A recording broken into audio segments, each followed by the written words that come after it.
نحمده ونصلي على رسوله الكريم.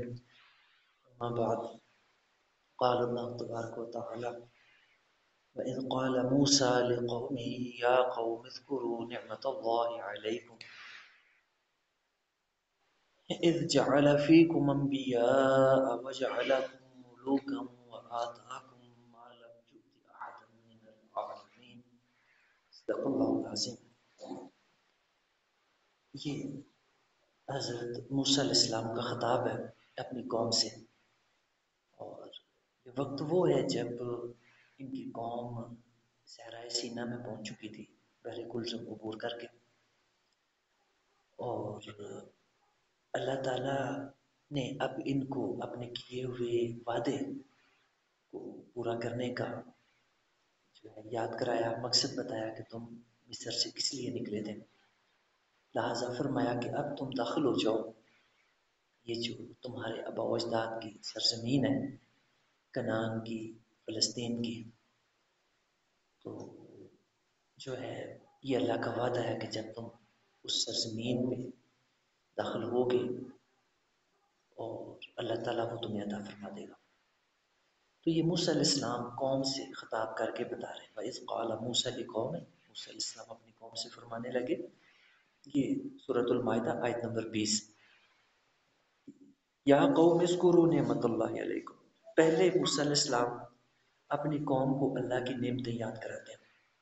کون کون سی؟ اذ جعل فیکم انبیاء، کہ اللہ نے ان کے اندر نبی مبعوث فرمایا. اور نبی بھی اللہ تعالیٰ نے بنی اسرائیل کے اندر کوئی عام نبی نہیں بھیجے، بلکہ جو ٹاپ کلاس کے نبی ہیں وہ اللہ نے اس قوم کے اندر بھیجے. ابراہیم علیہ السلام، اسحاق علیہ السلام، یعقوب علیہ السلام، یوسف علیہ السلام، موسیٰ علیہ السلام، عیسیٰ علیہ السلام. یہ سارے بڑے بڑے نبی یہ بنی اسرائیل کی طرف آئے. تو یہ نعمت اللہ کی بہت بڑی نعمت ہے کہ اللہ اپنے کسی قوم کے اندر بھیجے، اور نبی بھی جو اتنے بڑے درجے کے. تو اسی نعمت کو اللہ تعالیٰ نے موسیٰ علیہ السلام کی زبان سے بنی اسرائیل کو یاد کرایا کہ یہ اللہ کی کتنی بڑی نعمت تم پہ ہوئی کہ اس نے اپنے اتنے جلیل القدر نبی تمہارے اندر مبعوث فرمائے.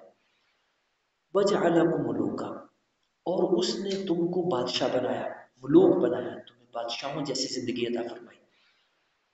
تو جب نبی مبعوث کرنے کا ذکر کیا تو اس کے لیے الفاظ استعمال ہوئے جعل فیکم انبیاء. تمہارے اندر خاص خاص لوگوں کو اللہ نے نبی منتخب فرمائے. یعنی تم سے نہیں پوچھا کہ میں اسے نبی بناؤں کہ نہ بناؤں، یہ اللہ کی چوائس ہوتی ہے، یہ اللہ کا انتخاب ہوتا ہے، اللہ کی سلیکشن ہوتی ہے. اللہ تعالیٰ جس کو اپنی پیغام کے لیے، دعوت کے لیے اہل سمجھتا ہے اس کو اللہ تعالیٰ نے وہ سرفراز فرماتا ہے. اس کے لیے اللہ کسی سے مشاورت نہیں کرتا، کسی سے پوچھتا نہیں. تو جو نبوت ہے یہ اللہ تعالیٰ کی دین ہوتی ہے اور اللہ تعالیٰ کا انتخاب ہوتا ہے. تو جب جو ہے دنیاوی نعمت کا ذکر فرمایا وَجَعَلَكُم مُلُوكًا، تو اس کے لیے یہ نہیں کہا کہ تم میں سے خاص خاص لوگوں کو اللہ نے بادشاہ بنایا، بلکہ یہ فرمایا وَجَعَلَكُم مُلُوكًا کہ تم سب کو اللہ نے بادشاہوں جیسا مقام عطا فرمایا، بادشاہوں جیسی دنیا کی زندگی عطا فرمائی. تو اب جو ہے یہ بات سمجھنے والی ہے کہ اس وقت جب کہ یہ صحرائے سینا میں موجود تھے، بحر کلثم عبور کر کے آئے ہیں اور مصر کی غلامی سے نکل کے آئے ہیں، موسیٰ علیہ السلام ان کو نکال کے لائے ہیں، اور تورات کے بیان کے مطابق ان کی تعداد کچھ 6 لاکھ کے قریب تھی. تو اس سے پہلے جو ہے بنی مصر کی یہ صورتحال تھی کہ وہاں کے جو بادشاہ تھے وہ قبطی تھے، اور بنی اسرائیل کا جو وہاں سٹیٹس تھا کمی کمینوں والا تھا، نوکروں والا تھا اور غلاموں والا تھا. اور جو ہے نوکر چاکر جو ہوتے ہیں، غلام ہوتے ہیں، یہ ان کی وہاں پوزیشن تھی مصر کے اندر. تو اب اس کا کیا مطلب کہ وَجَعَلَكُم مُلُوكًا، اللہ نے تم کو بادشاہ بنایا، تم کو بادشاہوں جیسی زندگی عطا فرمائی. جبکہ جو ہے میری معلومات کے مطابق ان کے اندر ابھی تک کوئی بادشاہ گزرا نہیں تھا، یعنی اولاد تھے یہ یعقوب علیہ السلام کی، ان کے 12 بیٹے، جن کو یوسف علیہ السلام نے کنعان سے بلا لیا مصر کے اندر، جب ان کو مصر کے اندر وزارت ملی مالیات کے شعبے کی، مال کے شعبے کی، خزانے کی، تو انہوں نے اپنا کرتا بھیجا، 7 بھائیوں کی توبہ قبول کی، ان کو معاف کیا اور کہا کہ ٹھیک ہے اب تم ماں باپ کو اور اپنے خاندان کو لے آؤ۔ تو یوسف علیہ السلام سمیت یہ ٹوٹل 12 بھائی تھے، تو بنیامین کو انہوں نے پہلے ہی اپنے پاس ٹھہرا لیا تھا، تو باقی 10 بھائی اور ان کے جو ماں باپ تھے وہ کنعان سے یہاں شفٹ ہو گئے۔ تو اب ان کی تعداد کا اندازہ کیا جا سکتا ہے کہ یا تو 100 سے نیچے نیچے ہوگی، تو یا 100 کے آس پاس ہوگی ٹوٹل تعداد ان کی ملا کے، اس وقت جب یہ کنعان سے مصر میں منتقل ہوئے ہیں۔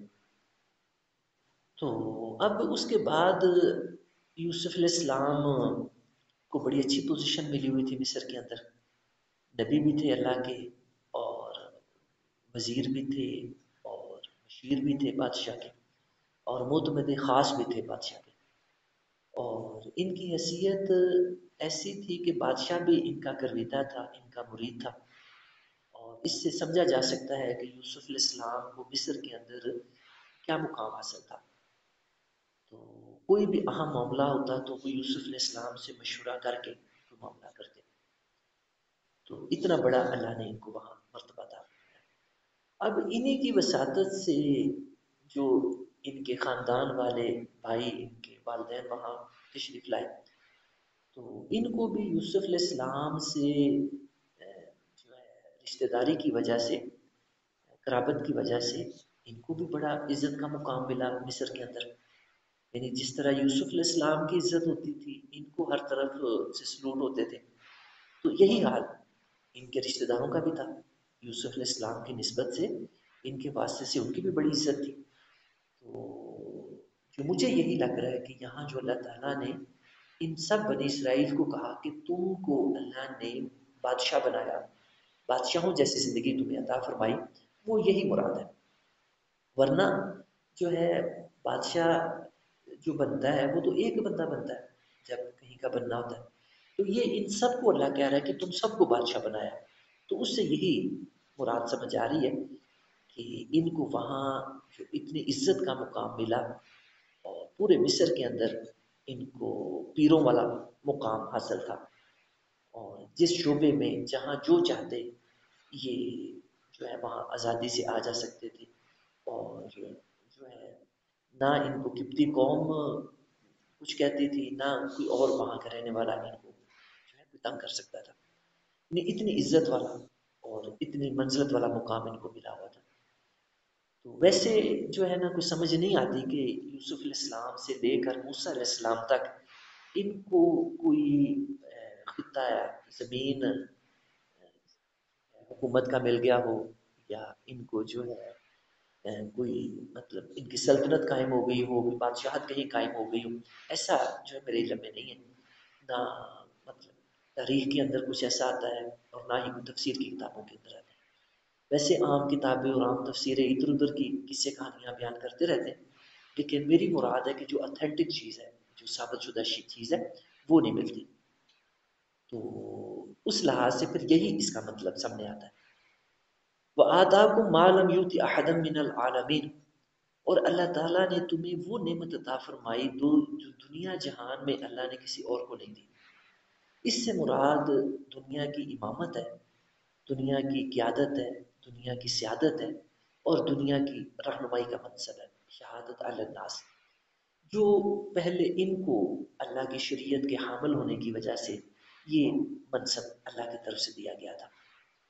تو جب انہوں نے اپنی کرتوتوں سے ثابت کر دیا کہ ہم اس منصب کے اہل نہیں ہیں، تو پھر اللہ رب العزت نے ان کو معزول کیا، اور امت محمدی کو اللہ تعالیٰ نے اس منصب پہ فائز فرمایا۔ اب دنیا کے امام، دنیا کے قائد، دنیا کے رہنما، اور شہادت علی الناس کے منصب پہ فائز، اور قائمین علی القسط کے منصب پہ فائز اب امت محمدی ہے۔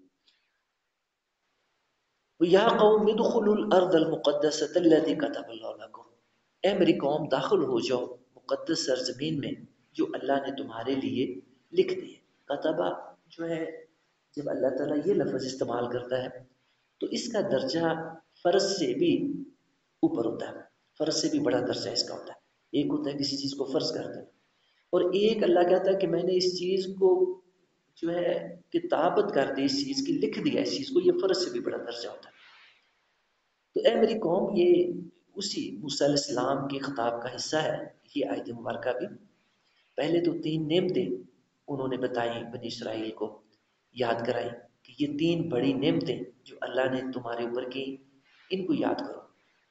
پھر اب داخل ہو جاؤ اس ارض مقدس میں جو کہ اللہ نے تمہارے لیے لکھ دی ہے، جو اللہ نے فیصلہ فرما دیا کہ تمہیں دے گا۔ اب ارض سے مراد کون سی ارض مقدس مراد ہے؟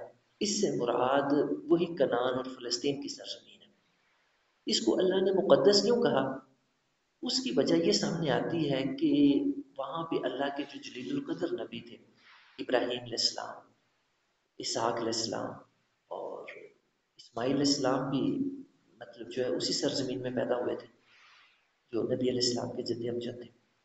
پھر یعقوب علیہ السلام اور یوسف علیہ السلام بھی اپنا بچپن انہوں نے وہیں گزارا ہے۔ تو اللہ کے اتنے جلیل القدر نبی، اتنے بزرگ نبی اللہ کے اس سرزمین میں اللہ کی دین کی دعوت دیتے رہے، اللہ کے دین کی تبلیغ کرتے رہے، اور پھر اس کے ساتھ وہاں پہ بیت المقدس جس کو ہم قبلہ اول کہتے ہیں وہ موجود تھا۔ اور آپ جانتے ہیں کہ مسلمان بھی ایک خاص وقت تک ہجرت کے کوئی تقریباً 15ویں 16ویں سال جا کے قبلہ بیت المقدس بنی سلمہ کی مسجد میں نبی الاسلام زور کی نماز ادا فرما رہے تھے۔ جب قبلے کی تحویل کا حکم نازل ہوا تو اس سے پہلے مسلمان بھی بیت المقدس کی طرف ہی منہ کر کے نماز پڑھا کرتے تھے، جس کو قبلہ اول کہتے ہیں۔ تو یہ جو بیت المقدس ہے، اس کی بھی میں نے کوشش کی، تحقیق کی کہ اس کی میں تاریخ معلوم کروں کہ اس کو کب کس نے بنایا تھا پہلے۔ تو اس میں عام روایات تو آدم علیہ السلام سے جو ہے چل پڑتی ہیں کہ کچھ روایات آدم علیہ السلام سے آتی ہیں، انہوں نے اس کی تعمیر کی۔ پھر کچھ روایات ایسی آتی ہیں کہ ان کی اولاد نے تعمیر کی اس کی۔ تو جو ہے اب ادھر ادھر کی کتابیں جب پڑھنی شروع کریں تو ہر چیز ان کے اندر مل جاتی ہے، لیکن جو چیز اس میں مستند معلوم ہوتی ہے وہ یہ ہے کہ چونکہ ابراہیم علیہ السلام کا مسکن تھا یہ علاقہ، انہوں نے اپنی زندگی یہیں گزاری، اور جب بابل نینوا کی سرزمین جو کہ ابراہیم علیہ السلام کا اصل مسکن تھا، اور پھر جب انہوں نے وہاں توحید کی دعوت دینی شروع کی، توحید کا علم بلند کیا، اور ان کے بت خانے میں جا کے ان کی پٹائی کی، ان کو توڑا پھوڑا، تو پھر جو بادشاہ تھا نمرود، اس نے آپ کو آگ میں پھینکنے کی کوشش کی، پھینک بھی دیا۔ اللہ تعالیٰ نے اپنی قدرت سے آگ کو جو ہے گلو گلزار بنا دیا، ابراہیم علیہ السلام کو جلنے نہیں دیا۔ تو پھر یہ وہاں سے ہجرت کر کے باپ نے گھر سے بھی نکال دیا، ابراہیم علیہ السلام کے جو باپ تھے آزر، انہوں نے گھر سے نکال دیا۔ تو اب یہ وہاں سے ہجرت کر کے بابل کی سرزمین سے جو کہ عراق میں تھی، موجودہ عراق میں، یہ تشریف لے آئے یہاں کنعان کے علاقے میں، جو کہ آج کل کے سیریا میں، جس کو انگلش میں سوریا کہتے ہیں، انگلش میں سیریا کہتے ہیں، اور اردو کے اندر اس کو ملک شام کہا جاتا ہے۔ یہ فلسطین کے ساتھ ہی علاقہ لگتا ہے۔ پھر ہجرت فرما کے وہ وہاں تشریف لے آئے، اور وہاں پھر جب یہ قیام پذیر تھے تو یہیں پہ حضرت اسماعیل علیہ السلام پیدا ہوئے، آپ کے بڑے بیٹے اسماعیل علیہ السلام تھے۔ تو پھر جو ہے اللہ کے حکم سے دوسرے بیٹے اسحاق علیہ السلام ان کے یہاں پیدا ہوئے، تو جو بڑے بیٹے اسماعیل علیہ السلام تھے وہ حضرت حاجرہ کے بطن سے تھے، اور جو دوسرے بیٹے اسحاق علیہ السلام پیدا ہوئے وہ حضرت سارہ میں سے تھے۔ تو اللہ کے حکم سے ابراہیم علیہ السلام اپنے بڑے بیٹے اسماعیل علیہ السلام کو اور اپنی بیوی حضرت حاجرہ کو چھوڑ آئے ادھر جو ہے مکہ مکرمہ کے اندر اللہ کے حکم سے۔ پھر جہاں آپ جانتے ہیں کہ کیسے اسماعیل علیہ السلام نے ایڑیاں رگڑی تو زمزم کا چشمہ جاری ہو گیا، صفا مروہ کا جو ہے وہ صحیح کرتی رہی جو ہے حضرت حاجرہ علیہ السلام۔ تو پھر باقی واقعات جو ہے وہ پھر بنو اسماعیل کی جو شاخ تھی حضرت ابراہیم علیہ السلام کی اولاد کی، وہ وہاں آباد ہو گئی مکہ مکرمہ۔ تو جو مکہ مکرمہ کے اندر بیت اللہ ہے اس کی تعمیر بھی قرآن خود بتاتا ہے، وَإِذْ يَرْفَعُ إِبْرَاهِيمُ الْقَوَاعِدَ مِنَ الْبَيْتِ وَإِسْمَاعِيلُ رَبَّنَا تَقَبَّلْ مِنَّا إِنَّكَ أَنتَ السَّمِيعُ الْعَلِيمُ رَبَّنَا وَاجْعَلْنَا مُسْلِمَيْنِ لَكَ وَمِنْ ذُرِّيَّتِنَا أُمَّةً مُسْلِمَةً لَكَ وَأَرِنَا مَنَاسِكَنَا وَتُبْ عَلَيْنَا إِنَّكَ أَنتَ التَّوَّابُ الرَّحِيمُ رَبَّنَا وَابْعَثْ فِيهِمْ رَسُولًا مِّنْهُمْ يَتْلُو عَلَيْهِمْ آيَاتِكَ۔ یہ جو مقام ہے یہ اسی چیز کو بتا رہا ہے کہ ابراہیم علیہ السلام نے اپنے بڑے بیٹے اسماعیل علیہ السلام کے ساتھ مل کر اس سرزمین میں مکہ مکرمہ کی سرزمین میں بیت اللہ کی تعمیر کی۔ تو یہ بھی بات ثابت شدہ ہے کہ ابراہیم علیہ السلام اور اسماعیل علیہ السلام نے جو بیت اللہ کی تعمیر کی وہ اس کی پہلے سے تعمیر ہو چکی تھی، اور اس کی سب سے پہلے جو تعمیر ہے بیت اللہ کی وہ فرشتوں نے اپنے ہاتھوں سے کی تھی، کیونکہ جو بیت اللہ ہے یہ بیت المعمور کے بالکل نیچے ہے، آسمانوں کے اوپر ایک فرشتوں کا قبلہ ہے جس کو بیت المعمور کہا جاتا ہے۔ وہاں پہ نورانی ملائکہ اللہ کی عبادت کرتے ہیں، طواف کرتے ہیں۔ تو اس کے بالکل نیچے زمین کے اوپر اللہ کے حکم سے انہوں نے بیت اللہ کی تعمیر کی۔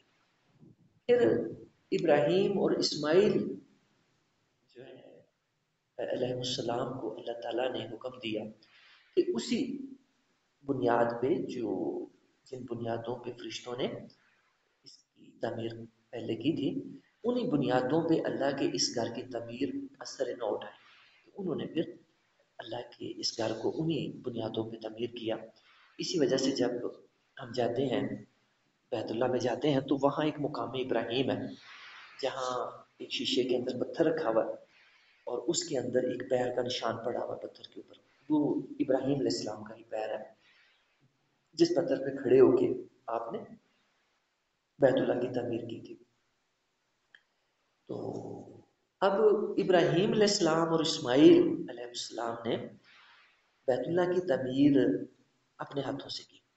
اب یہی ابراہیم علیہ السلام اپنے بیٹے اسماعیل اور بیوی حضرت حاجرہ کو یہاں مکہ مکرمہ میں چھوڑ کے تو خود اپنی دوسری بیوی حضرت سارہ اور بیٹے اسحاق علیہ السلام کے پاس چلے جاتے ہیں، اور ان کا علاقہ کنعان کا ہوتا ہے جو کہ آج کل کے ملک شام کے اندر ہے۔ تو وہاں پہ اسحاق علیہ السلام بیٹے ہوتے ہیں، پھر آگے ان کی اولاد وہاں پہ ہوتی ہے۔ تو اس سے یہ سمجھ آتی ہے کہ جو ابراہیم علیہ السلام اپنے دوسرے بیٹے اسماعیل علیہ السلام کے ساتھ جا کے اللہ کا گھر تعمیر کرتے ہیں، تو وہی ابراہیم علیہ السلام نے یہاں کنعان کے اندر بھی جہاں ان کی مطلب جو ہے تھی یہاں بھی اللہ کا گھر بنایا ہوگا، آباد کیا ہوگا۔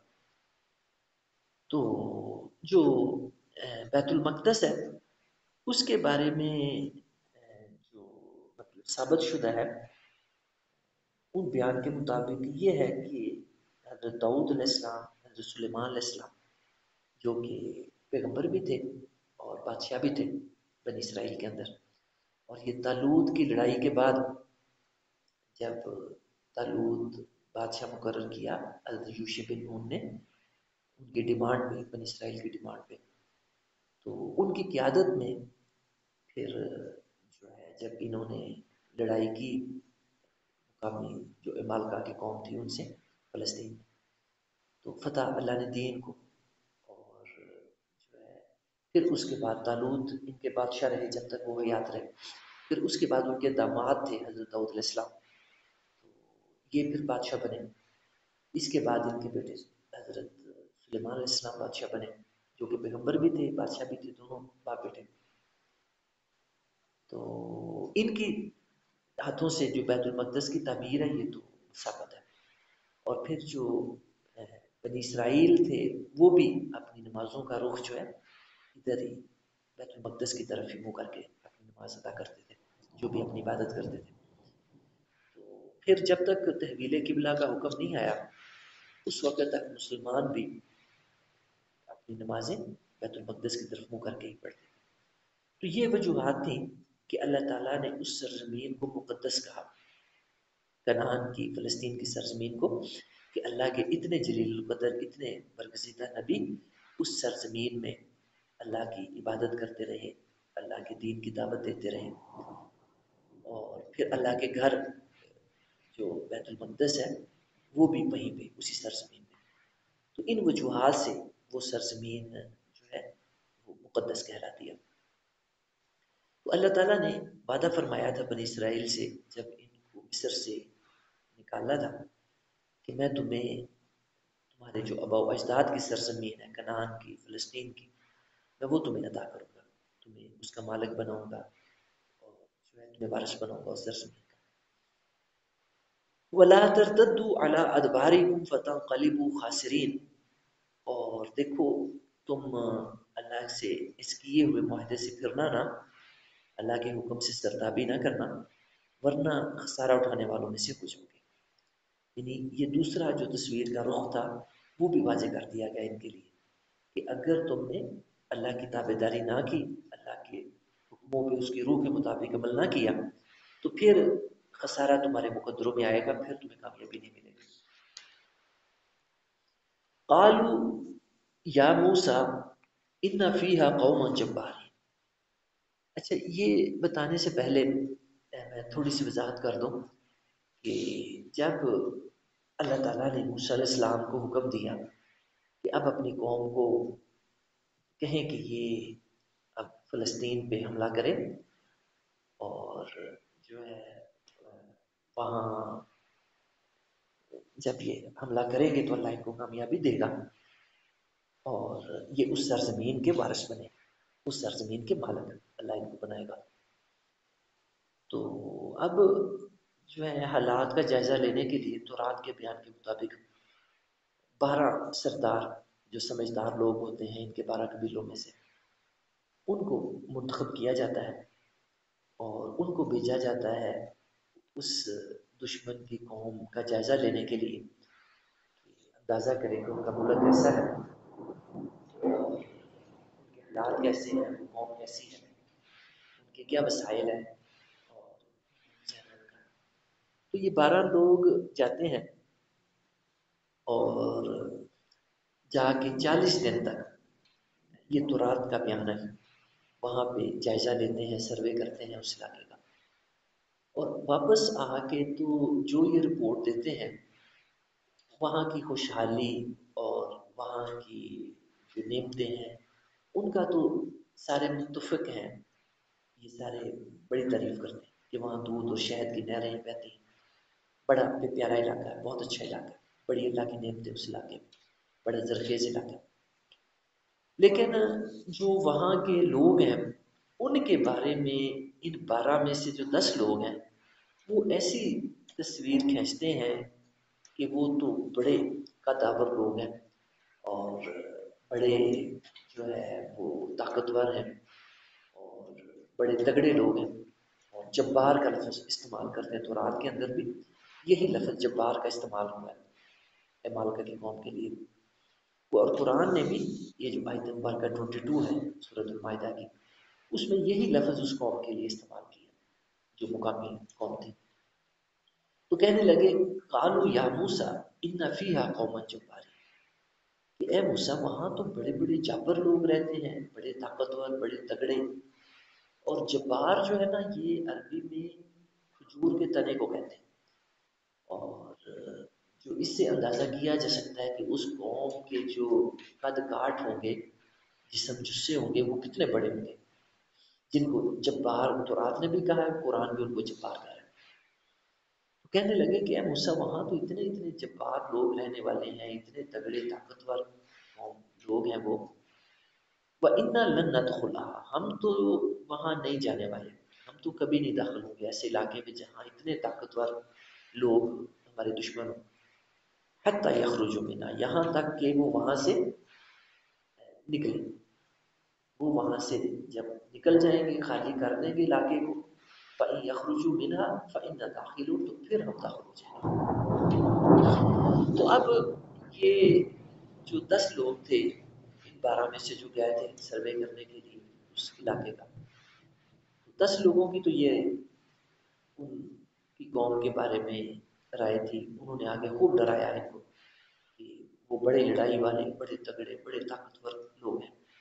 تو قوم کا حوصلہ جواب دے گیا، قوم نے ہتھیار ڈال دیے اور جو ہے لڑنے سے انکار کر دیا، یعنی وہی جس چیز سے اللہ نے منع کیا تھا کہ دیکھو میرے حکم سے تم سرتابی نہ کرنا، اگر ایسا کیا تو پھر تم خسارہ اٹھانے والوں میں سے ہو جاؤ گے۔ تو انہوں نے یہی رستہ اختیار کیا کہ بنی اسرائیل کا مجھے نہیں کوئی اللہ کا ایسا حکم ملتا کہ جس پہ انہوں نے ساری زندگی عمل کیا، بلکہ میں تو کہتا ہوں کہ بنی اسرائیل ہی کیا جو اللہ کے تمام حکموں کی نافرمانی نہ کرے، یعنی مجھے اللہ کا کوئی ایک حکم ایسا نہیں ملتا جس پہ اس قوم نے منوعات عمل کیا۔ اللہ نے جو بھی اس قوم کو حکم دیا، اس قوم نے لازماً اللہ کے اس حکم کی نافرمانی، اللہ کے اس حکم کو توڑا، یہ ایسی قوم تھی۔ تو یہاں بھی اس حکم کے معاملے میں بھی انہوں نے یہی کام کیا۔ تو اب وہ جو 2 لوگ تھے جن کی اللہ نے بھی تعریف فرمائی قرآن مجید میں، اور رشک آتا ہے ان لوگوں پہ کہ جن کی تعریف اللہ تعالیٰ کرے، جن کو اللہ اپنے بندے کہے، مجھے تو بڑا رشک آتا ہے کہ ایسے قسمت والے لوگ ہیں جن کی اللہ تعریف کر رہا ہے۔ یہ 2 لوگ کون تھے؟ یہ تورات کے اندر ہی بیان فرمایا کہ ایک حضرت یوشع بن نون تھے جن کو جو ہے تورات کے اندر یشوع کا نام بھی دیا گیا، اور دوسرے حضرت کالب تھے۔ تو یہ 2 اللہ کے نیک بندے تھے، انہوں نے آ کے تو باقی 10 لوگوں کے برخلاف قوم کا حوصلہ بلند کرنے کی کوشش کی، قوم کا morال اٹھانے کی کوشش کی۔ قال رجلان، اللہ نے بھی ان کی تعریف فرمائی کہ یہ 2 شخص جو تھے یہ کہنے لگے، من الذین یخافون، کتنی بات ہے کہ اللہ ان کی تعریف فرما رہا ہے ان دونوں بندوں کی کہ یہ وہ لوگ تھے جو اللہ سے ڈرنے والے تھے، من الذین یخافون، جن کے اندر اللہ کا خوف، ڈر، تقویٰ تھا۔ تو یہ بڑی رشک والی بات ہے کہ اللہ اپنے بندوں کی تعریف کرے، ہمارے جیسے ہی وہ بندے تھے لیکن دیکھو مقام ان کو کیا ملا کہ اللہ ان کی تعریف کر رہا ہے۔ یخافون انعم اللہ علیہم، اور پھر اللہ کہتا ہے کہ میں نے ان دونوں پر انعام کیا تھا، اتنی تعریف اللہ کر رہا ہے ان کی، اتنا ان لوگوں کا مقام ہے جن کی اللہ تعریف کر رہا ہے۔ وہ کیا کہتے ہیں، ادخلوا علیہم الباب، کہ تم مین گیٹ سے داخل تو ہو، یعنی یہاں تم ہاتھ کھڑے کر کے بیٹھ گئے ہو اور اٹھنے سے انکار کر دیا تم نے۔ وہ دونوں کہتے ہیں کہ دیکھو اللہ نے آخر تم سے وعدہ کیا ہے وہ سرزمین دینے کا، تو تم اللہ کے وعدے کے مطابق اٹھو تو صحیح، ہمت تو کرو، ان کے مین گیٹ تک تو جاؤ فلسطین کی۔ تو جب تم مین گیٹ سے داخل ہوگے، فَإِذَا دَخَلْتُمُوهُ، جب تم مین گیٹ سے داخل ہوگے، فَإِنَّكُمْ غَالِبُونَ، تو اللہ کے وعدے کے مطابق تمہیں غلبہ ملے گا۔ یعنی یہ بیچارے قوم کا morال اٹھانے کی کوشش کر رہے ہیں، ان کی ہمت بنانے کی کوشش کر رہے ہیں، اور ساتھ اللہ کی مدد، اللہ پہ توکل اور یہ صفات ان کی اجاگر کرتے ہیں۔ وَعَلَى اللَّهِ فَتَوَكَّلُوا إِن كُنتُم مُؤْمِنِينَ، اور کہتے ہیں کہ اگر تم ایمان والے ہو تو اللہ پہ توکل کافی ہے تمہارے لیے، تم کیوں ڈرتے ہو ان کے قد کاٹ سے، ان کی طاقت قوت سے، ان کے جو ہے باقی ہتھیاروں سے، ان کی باقی چیزوں سے۔ جس کے ساتھ خدا ہو اسے اور کس چیز کی حاجت رہ جاتی ہے۔ تو یہی بات وہ دونوں اللہ کے بندے ان کو سمجھانے کی کوشش کرتے ہیں اپنی قوم کو، لیکن قوم جو ہے وہ ایسی گئی گزری تھی کہ وہ اتنا ڈر چکی تھی، اتنا ڈر چکی تھی.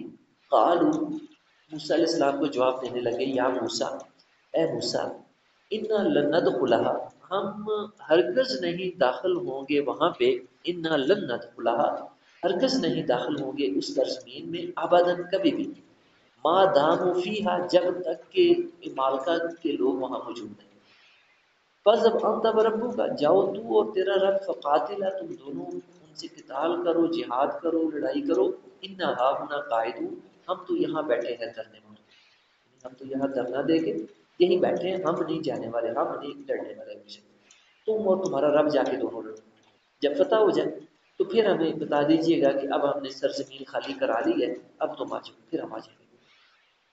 موسیٰ علیہ السلام قوم کی یہ بات سن کے بڑے غصے میں آ گئے اور مایوس ہو گئے، قوم سے آخری درجے میں مایوس ہو گئے، اور اللہ تعالیٰ سے بد دعا کے لیے ہاتھ اٹھا دیے. موسیٰ علیہ السلام قال، کہنے لگے، ربی انی لا املک الا نفسی و اخی، کہ اے اللہ، میرا بس تو بس اپنے اوپر چلتا ہے یا اپنے بھائی ہارون پہ چلتا ہے، ان کے علاوہ میرا کسی پہ بس نہیں.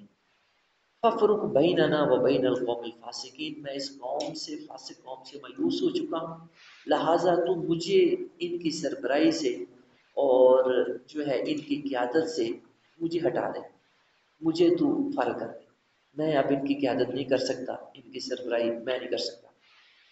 اتنے مایوس ہو جاتے ہیں موسیٰ علیہ السلام قوم کی یہ حالت دیکھ کے. تو اب اگلی آیت مبارکہ میں اللہ تعالیٰ نے موسیٰ علیہ السلام کی اس دعا کا جواب دیا، اور اس سے پتہ چلتا ہے کہ اللہ تعالیٰ نے موسیٰ علیہ السلام کی بد دعا کا ایک حصہ تو قبول کر لیا، اور دوسرا حصہ اللہ نے قبول نہیں کیا اور اس کا ذکر بھی نہیں کیا. وہ بس سمجھ آتا ہے کہ اللہ نے اس کو قبول نہیں کیا، اور اللہ کی اسکیم اس طرح سے تھی جس طرح سے بعد میں ہوا.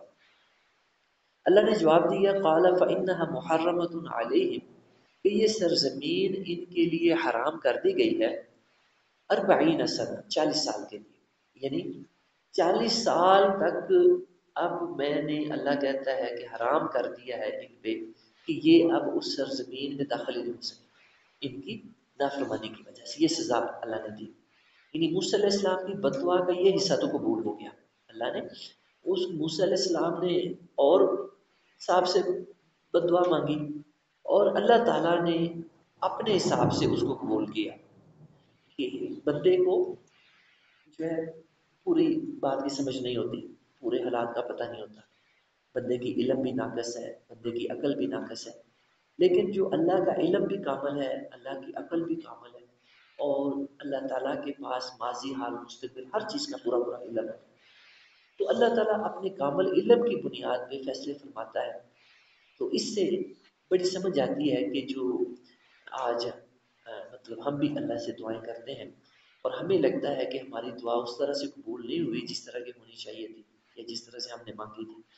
تو وجہ یہی ہے کہ نہ ہماری جو ہے عقل کامل ہے، نہ ہمارا علم کامل ہے. ہم اللہ سے ایسی چیزیں مانگ بیٹھتے ہیں کہ جو ہمارے لیے فائدے والی نہیں ہوتی، ہمارے لیے نقصان دہ ہوتی. لیکن اللہ تعالیٰ کو اپنے علم کلی کی بنیاد پہ، اپنے جو ہے عقل کل کی بنیاد پہ اللہ کو ہر چیز کا پورا پورا صحیح صحیح پتہ ہوتا ہے. تو اللہ تعالیٰ ہماری دعا کو اپنے کامل علم کی بنیاد پہ قبول فرماتے ہیں، جس میں ہمارا فائدہ ہوتا ہے.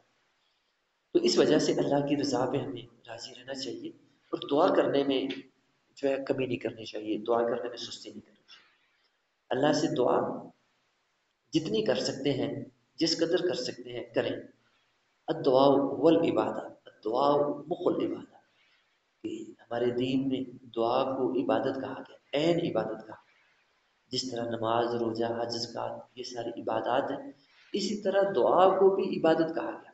تو دعا کرنے میں بندے کو شرمانا نہیں چاہیے، جھجکنا نہیں چاہیے، اور اس میں جو ہے کمی نہیں کرنی چاہیے. جب بھی ضرورت پیش آئے، یہاں تک کہ احادیث مبارکہ میں نبی علیہ السلام نے فرمایا کہ اگر جوتے کا تسمہ بھی ٹوٹ جائے تو اللہ سے مانگا جائے. وہ بھی یہ نہ سمجھا جائے کہ یہ ایک چھوٹی سی چیز ہے، حقیر سی چیز ہے، تو اللہ سے کیوں مانگے. نہیں، فرمایا کہ وہ بھی اللہ سے مانگا جائے.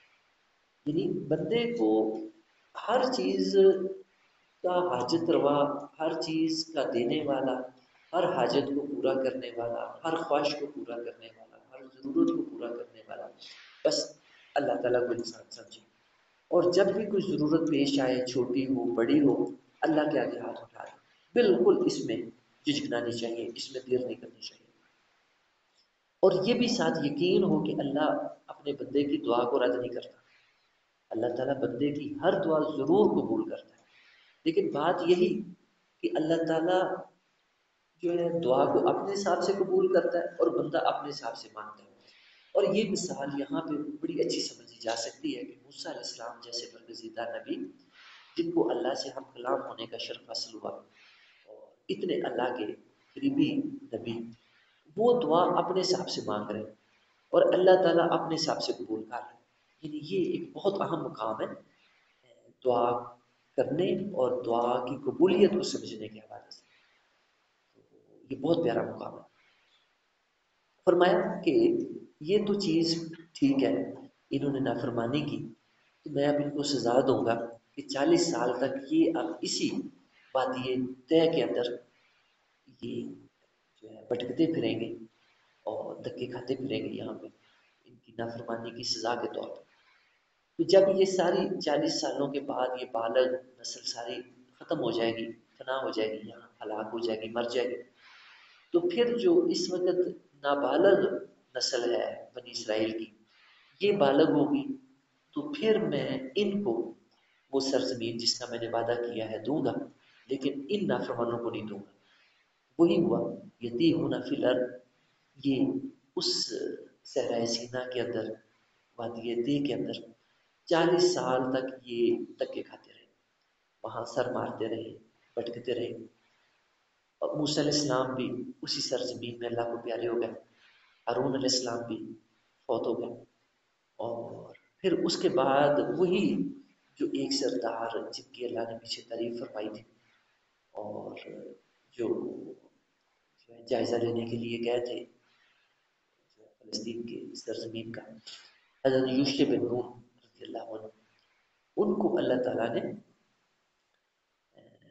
جو ہے نبوت عطا فرمائی، اور پھر ان کی قیادت میں جو نئی نسل تھی بنی اسرائیل کی وہ مجتمع ہوئی، اور پھر انہوں نے آگے اپنے جو ہے نبی سے دعا کی کہ ہمارے لیے کسی کو بادشاہ متعین کریں تاکہ ہم ان کی قیادت میں لڑائی کریں، کیونکہ یہ ساری چیزیں ان کو جو ہے پہنچی ہوئی تھی بڑوں سے کہ کیا ہم اللہ نے ہمیں کہا، ہم نے کیا کیا، پھر اللہ کی طرف سے ہمارے ساتھ کیا ہوا، نئی نسل کو یہ ساری چیزیں پہنچ چکی تھی۔ تو لہٰذا اب ان کے اندر جذبہ تھا کہ انہوں نے غلامی کی زندگی نہیں گزاری تھی جس طرح ان بڑوں نے فلسطین کے اندر، ادھر مصر کے اندر قبطیوں کی غلامی میں زندگی گزاری تھی، تو ان کے جو ہے جذبات بھی اور جو ہے ان کے باقی حوصلے بھی اسی طرح کے تھے غلاموں والے۔ لیکن نئی نسل جو تھی انہوں نے صحرا کے اندر زندگی گزاری تھی، صحرا کے اندر پلے بڑے تھے، تو ان کے ذہن اور طرح کے، تو لہٰذا انہوں نے اپنے پیغمبر حضرت یوشع سے درخواست کی کہ ہمارے لیے آپ نبی متعین بنا، بادشاہ متعین کریں، اور جو ہے اس کا تذکرہ میں بھی سورۃ البقرہ میں اللہ تعالیٰ نے بیان فرمایا۔ تو اس آیت کو مکمل کر کے میں ابھی وہاں جا کے نا اس کا بھی تھوڑا سا مضمون بیان کرتا ہوں تاکہ پتہ چل سکے کہ پھر اللہ تعالیٰ نے جو ان سے وعدہ کیا تھا فلسطین کی سرزمین کا، وہ ان کو کیسے عطا فرمایا۔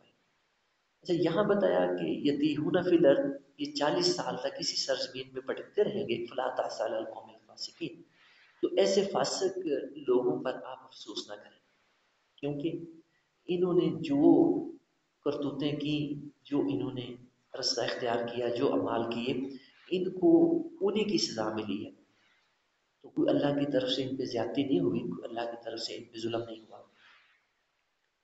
تو یہاں پہ یہ رکوع مکمل ہوتا ہے اور آگے آدم علیہ السلام کے 2 بیٹے حابیل قابیل کا واقعہ شروع ہو رہا ہے۔ تو اس کو شروع کرنے سے پہلے جو انہی کا جو بقیہ حصہ ہے، اب اس کی طرف آتا ہوں۔ یہ جو ہے سورۃ البقرہ، اس کی آیت نمبر ہے 246، 246۔ یہاں سے شروع ہوتا ہے ان کا مضمون. الم تر الی الملأ من بنی اسرائیل من بعد موسیٰ اذ قالوا لنبی لهم ابعث لنا ملکا نقاتل فی سبیل اللہ.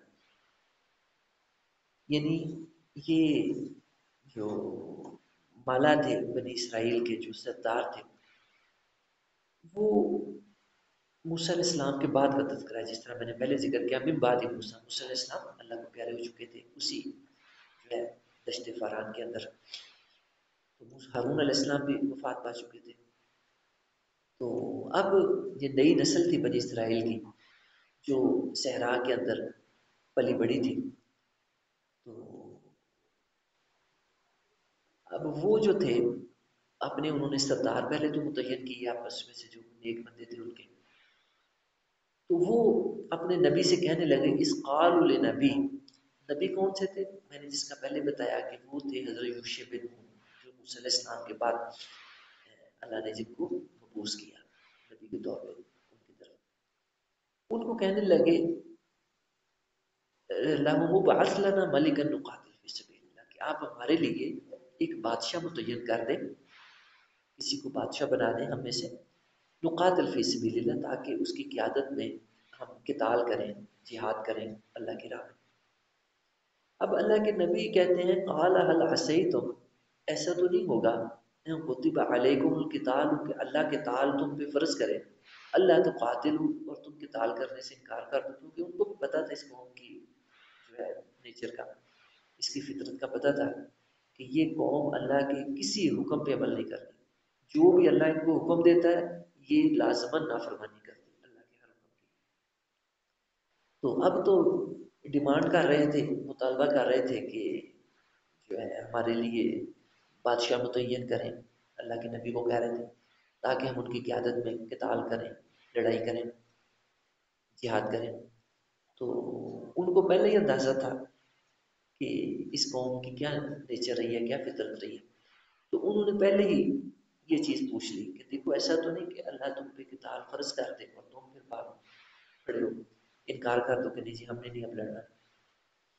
اب اللہ کے نبی کی اس سوال پہ وہ کیا جواب دیتے ہیں قالوا وما لنا الا نقاتل فی سبیل اللہ کہ کیوں نہیں، ہم کیوں نہیں لڑائی کریں گے. اگر اللہ ہمیں قتال کا حکم دے گا، لڑائی کا کہے گا تو ہم لڑیں گے. وقد اخرجنا من دیارنا و بنائنا، ہمیں نکالا گیا اپنے گھروں سے، اپنے بیٹوں سے جدا کر دیا گیا.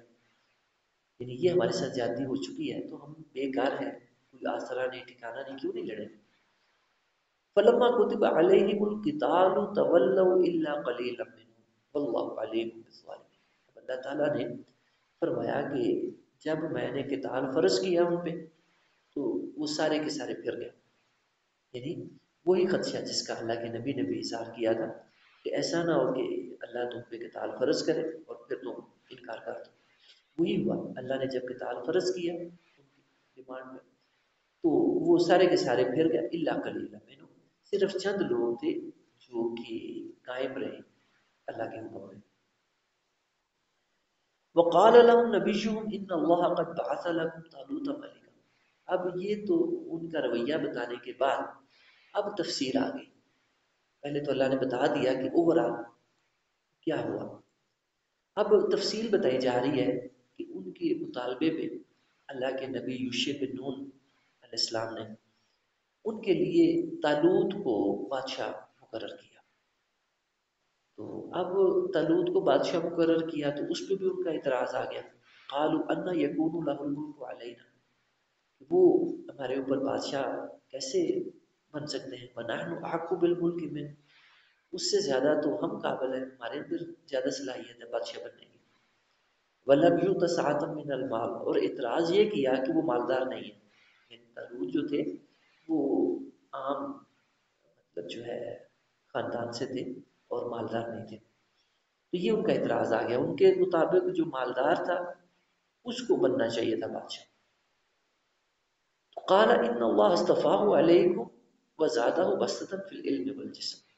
حضرت اللہ کے جو پیغمبر تھے یوشع علیہ السلام وہ کہنے لگے کہ دیکھو اللہ نے اس کا انتخاب کیا ہے اور ٹھیک ہے اس کو اگر مال نہیں اللہ نے زیادہ دیا تو اس کو علم اور جسم کی صلاحیتیں دی ہیں، علمی اور جسمانی صلاحیتیں دی ہیں جو اس منصب کے لیے چاہیے۔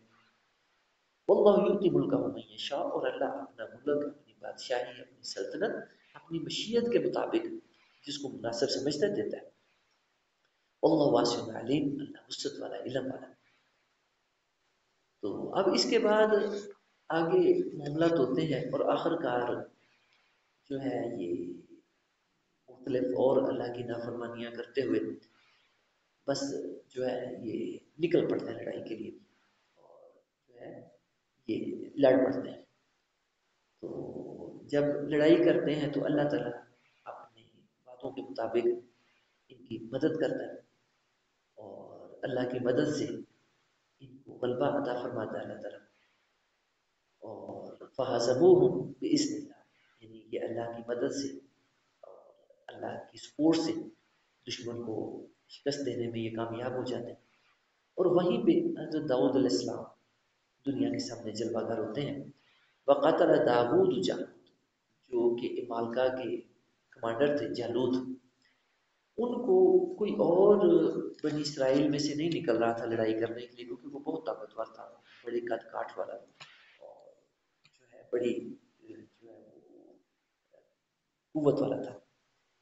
تو ایسے میں داؤد علیہ السلام سامنے آتے ہیں، اور یہ جو ہے کوئی جس طرح آج کل کوئی مطلب تیر کمان کوئی ہوتے تھے پرانے زمانے میں، یا جس طرح کوئی ایک مطلب آج کل منجنیق ہوتی تھی پرانے زمانے میں، تو اس طرح کا انہوں نے کوئی اپنا آلہ بنایا ہوا تھا جس سے یہ اپنی بھیڑ بکریوں کی جو ہے وہ کرتے ہوتے تھے، گلہ بانی کرتے تھے، ان کی دیکھ بھال کرتے ہوتے تھے۔ کوئی شیر آ جانا، کوئی اس طرح کا درندہ آ جانا، تو اس کو انہوں نے اس طریقے سے لڑائی کرنی داؤد علیہ السلام۔